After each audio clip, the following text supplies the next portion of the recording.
Hello dear friends, तो मैं हूं आरती। संस्कृति पीसीएस यूट्यूब चैनल पे आप सभी का स्वागत है। मैं हाजिर हूं एक नए विषय को लेकर के। सुप्रीम कोर्ट ने एक नया निर्णय दिया है कि सिर्फ पैसे की बदौलत पर जो है आपको जमानत नहीं दी जाएगी। बहुत सारे हाई कोर्ट ये कर रहे थे। किसी व्यक्ति ने बोला कि चलो ठीक है, हम आपको जो है 25 लाख रुपए दे देंगे, इतने दिनों की जमानत चाहिए। तो वहां पर एक एग्रीमेंट साइन करवाया जा रहा था कि ठीक है, 5 महीने के अंदर इतने रुपए दे दोगे तो हम तुमको जमानत दे देंगे। जबकि जमानत मिलने का एक तरीके से बात करें, अधिकार भी होता है लोगों को और कुछ नियम कानून है जहां पर आपको देखना होता है कि जो व्यक्ति है, जो दोषी है, कहीं वो भाग तो नहीं जाएगा। जब भी पेशी होगी वो पेश होगा कि नहीं होगा, इन आधारों पर व्यक्ति को जमानत दी जाती है। लेकिन इस प्रकार की प्रक्रिया तो ऐसा लग रहा था कि जमानत का या न्याय का निजीकरण हो रहा है। जिसके पास ज्यादा पैसे होंगे वो जमानत ले पाएगा, गरीब व्यक्ति जेलों में पड़ा रहेगा, जमानत उसको नहीं मिलेगी। कल को जो है उदाहरण दिए जाएंगे ना कि देखो फला व्यक्ति को जमानत चाहिए थी तो उसने जो इतने पैसे दिए थे तो जमानत मिल गई थी। ऐसे उदाहरण सेट होने लग जाएंगे। तो सुप्रीम कोर्ट ने बहुत बढ़िया फैसला दिया है। अब इस फैसले के माध्यम से हम इस आर्टिकल को भी कवर करेंगे, उस व्यक्ति के बारे में भी पढ़ेंगे कि उस पर क्या या कौन कौन से इल्जाम लगे हुए थे। क्या लिखा है? सुप्रीम कोर्ट का जो है सख्त रुख है कि पैसे के वादे पर जमानत अस्वीकार। आप जमानत दीजिए, नियम कानून बनाए गए हैं जमानत देने के लिए, आप उनको फॉलो कीजिए। पैसे देकर के जमानत देना ये अपने आप में गलत तरीका है, इसको यहाँ पर मना किया गया। सुप्रीम कोर्ट ने जमानत के दुरुपयोग और पैसे के वादे पर मिलने वाली जमानत को अस्वीकार किया है। देश भर की सभी अदालतों को सख्त निर्देश दिया है कि इस तरह के मामले में जमानत केवल मेरिट का मतलब होता है आरोपी का बायोडाटा, या आरोपी भाग तो नहीं जाएगा। आरोपी जो है जमानत अगर ले रहा है तो सच में देना जरूरी है। जो भी चीजें होती हैं कानूनी आधार पर करना चाहिए। ठीक है, यह फैसला न्यायिक प्रक्रिया की गरिमा बनाए रखने और नैतिक दुरुपयोग को रोकने के लिए जो एक मील का पत्थर साबित होगा। तो जो न्यायपालिकाएं पैसे छाप रही थी ना जमानत के माध्यम से, वो यहाँ पर बंद हो जाएगा। और ये फैसला इसीलिए बहुत महत्वपूर्ण है। मामला क्या है? तो एक व्यक्ति है गजानन दत्तात्रेय गोरे, मुंबई महाराष्ट्र का मामला था। 100 जो है 1.66 करोड़ का जो है एडवर्टाइजिंग कंपनी वगैरह का था कोई। वहां पर जो है इसने जो है गलत तरीके से पैसे कमाए थे, वहीं पर काम कर रहा था ये व्यक्ति। ठीक है, इस पर देखो बहुत सारी धाराएं हैं। धारा 406, 408, 420, 467, 468, 471, 504, 506 आईपीसी और धारा जो है 34, ये सारी इस पर लगाई गई थी। बॉम्बे हाई कोर्ट ने 25 लाख जमा करने के बाद जमानत दी, पर राशि जमा नहीं हो पाई तो जमानत कैंसिल कर दी। ये यहाँ पर हो रहा था। ठीक है, देखो लिखा हुआ, आरोपी ने जो है 5 महीने में 25 लाख जमा करने की बात कही थी। इसी आधार पर जमानत दी गई थी और बाद में वो नहीं दे पाया इतने पैसे तो उसको रद्द कर दिया। तो जमानत केवल वादे पर दी गई थी, मेरिट पर विचार नहीं किया। तो सबसे बड़ी समस्या इस मामले में ये थी कि वादा किया था पैसे देने का। इस बात से तो गाना याद आ रहा है। तो वादा किया तो जो पैसे देने को बेचारा निभा नहीं पाया तो उसकी जमानत जो है यहाँ पर खारिज हो गई। अब सुप्रीम कोर्ट का निर्देश हमने देख लिया। सुप्रीम कोर्ट ने बोला है देखो, ट्रायल हो चाहे हाई कोर्ट हो, अधिकार नहीं है आपको ये कि पैसे लेकर के जो आप जमानत दे। जमानत का अधिकार केवल या आधार केवल जो है मेरिट और अभियुक्त के आचरण पर होनी चाहिए कि ठीक है, चलो ठीक है, इसने जो है पैसे वित्तीय घोटाला किया, कहाँ ही भाग जाएगा, जब भी सुनाई होगी तो आ जाएगा। अपराधी को नहीं देना कि 10 लोगों का मर्डर किया है उसको जो आप जमानत दे दो, पता चले बाहर को 4 को और को मार के आ जाए। ऐसे लोगों को जमानत नहीं देती। लेकिन सोचो, कोई अपराधी है, कल को अगर बोले ठीक है हम आपको 50 लाख रुपए दे रहे हैं, हमको जो है जमानत चाहिए, दे देगा हाई कोर्ट की, जाओ ठीक है पैसे लो, पैसे दे दो और जमानत जो है लेके जाओ। वो कल को 5 को और मार के आ जाएगा। तो आपको मेरिट देखनी होती है, उसका आचरण देखना होता है जमानत देने से पहले, जिनको यहाँ पर नेग्लेक्ट किया गया था। न्याय की प्रक्रिया की रक्षा होगी, कैसे जो है धन से प्रभावित नहीं होगा। छल जो भी किया जाता न्यायपालिका में उसको बंद किया जाएगा। नैतिक प्रश्न यही था कि पहले हलफनामा देकर लाभ लेना फिर उससे मुकरना। हाईकोर्ट ने क्या किया? पहले हलफनामा दिया, ठीक है जाओ जमानत दे दी, बाद में जब उनको लाभ जो मिलना चाहिए था वो मिला नहीं तो उसकी जमानत कैंसिल कर दी।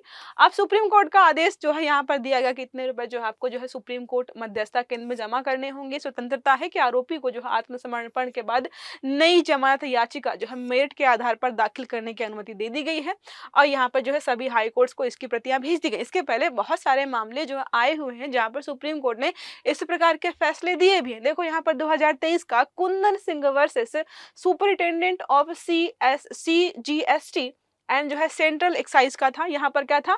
जमानत केवल पैसे या प्रॉपर्टी की पेशकश पर नहीं दी जा सकती है। सुप्रीम कोर्ट ने पहले ही बोला हुआ है, फिर भी लोग नहीं मान रहे हैं।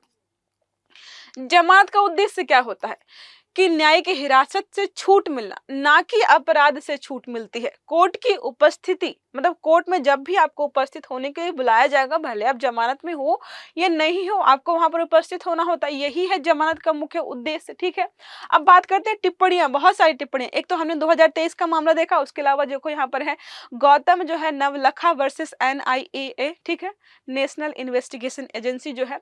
जमानत देने से पहले आरोपी का उद्देश्य ट्रायल से भागने की संभावना देखनी होती है आपको। इसका मतलब यह है कि कल को कोई व्यक्ति जो है 400-500 करोड़ का घोटाला करे और हाई कोर्ट को बोले या जो भी न्यायपालिका है जहां पर भी मामला चल रहा है, ट्रायल कोर्ट में बोले कि हम आपको 1 करोड़ देंगे, हमें जरा जमानत दे दो, वो भाग जाएगा इंसान। तो यहाँ पर देखना होता है। Siddharth versus state of UP में है अग्रिम जमानत के अधिकार का उल्लंघन। अग्रिम जमानत पता है ना, किसी व्यक्ति को लग रहा है कि फला जगह जो है जगह पर यार स्टेट में मेरी जो है गिरफ्तारी हो सकती है, तो पहले से ही आप ले सकते हो जमानत, ताकि आप अपना वकील वगैरह या अपने जो है अपने आप को बचाने का प्रयास कर पाओ। ठीक है, तो जमानत एक अस्थायी रिहाई होती है। आरोपी को क्या है, यह सुनिश्चित करना होता है कि वो जमानत के दौरान कोर्ट में जो भी ट्रायल होंगे, पेशी होगी, वहां पर आएगा और व्यक्तिगत स्वतंत्रता जो आर्टिकल 21 किसी व्यक्ति को देती है, उसको बहाल करने के लिए जो है यहाँ पर जमानत जैसे अधिकार दिए गए हैं। अब संविधान का देखो आर्टिकल 21 बोलता है कि कानून द्वारा स्थापित प्रक्रिया के अनुसार जीवन और व्यक्तिगत स्वतंत्रता से वंचित नहीं किया जा सकता। ठीक है, ये हमें ऑलरेडी पता है।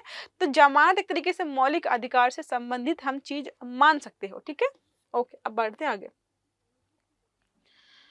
तो एक कहावत यहाँ पर है भी बेल और जो है जेल से संबंधित कि bail is a rule and jail is a exception. तो जेल भेजना हमारा मुख्य उद्देश्य नहीं है कि किसी व्यक्ति ने जो है कोई अपराध किया चलो जेल भेज देते हैं, नहीं, बस नियम कानून बनाए गए हैं, उसके तहत जो है व्यक्ति को सुधारने के लिए भेजा जाता है। जमानत के प्रकार देखते हैं, तो यहाँ पर 3 प्रकार के देखने को, पहला हमारा है नियमित जमानत, गिरफ्तारी के बाद कोर्ट से आप पूछ सकते हो। ठीक है, दूसरा है अग्रिम जमानत, सेक्शन जो है 438 CRPC की है, गिरफ्तारी से पहले संभावित गिरफ्तारी। गिरफ्तारी से पहले संभावित गिरफ्तारी, आपको लग रहा है कि आपको आने वाले समय में यहाँ पर जाएंगे या इस जो है वजह से जो आपको गिरफ्तार किया जाएगा, तो आप पहले से जमानत ले सकते हो।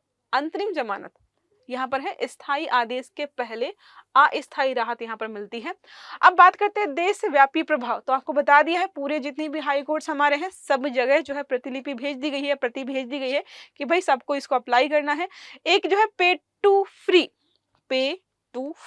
पैसे दो और फ्री हो जाओ वाली मानसिकता को यहाँ पर खंडित किया गया है। बेल बाइंग, कि ऐसा ना हो कि जिनके पास पैसे हैं वो बेल खरीद ले हैं। ठीक है, कि चलो ठीक है कोई बात नहीं, अपराध करते रहो, तुम्हारे पास पैसे हैं, पैसे देते रहो और बाहर घूमते रहो। तो जमानत के बदले धन, न्याय का निजीकरण नहीं करना है आपको। जो अमीर है वो बेल खरीदेगा, जो गरीब है बेचारा जेल में पड़े रहेगा। तो आर्टिकल 21 गया साइड में। आर्टिकल 14 भी जो हमारा विधिक समानता की जो बात करता है वो भी जो है उसका भी खंडन हो जाएगा। तो इसलिए अपने आप में जो फैसला दिया गया है सुप्रीम कोर्ट के अंदर बहुत बेहतरीन है और जो है ऐसे प्रकार के फैसले आते रहने चाहिए। अब एक प्रश्न हमारा है, सुप्रीम कोर्ट के अनुसार निम्न में से कौन सा कथन सत्य है? पहला स्टेटमेंट है कोर्ट आरोपी द्वारा धन जमा करने के वादे के आधार पर जमानत दे सकता है। दूसरा है जमानत केवल केस की मेरिट के आधार पर दी जानी चाहिए। तीसरा स्टेटमेंट है सुप्रीम कोर्ट ने अपने आदेश की प्रति सभी हाई कोर्ट्स को भेजने का निर्देश दिया है। ठीक है, तो सही आंसर क्या करना है कमेंट बॉक्स में बताना है। आई होप ये आर्टिकल आपको समझ में आया होगा। क्लास अच्छी लगी तो वीडियो को लाइक करना है, चैनल को सब्सक्राइब नहीं किया है तो कर लीजिएगा, ताकि इस प्रकार के जितने भी वीडियो आपके एग्जाम के लिहाज से बहुत महत्वपूर्ण है वो सारे समय पर मिलते रहें। तो अच्छे से पढ़िएगा। Have a good day, thank you.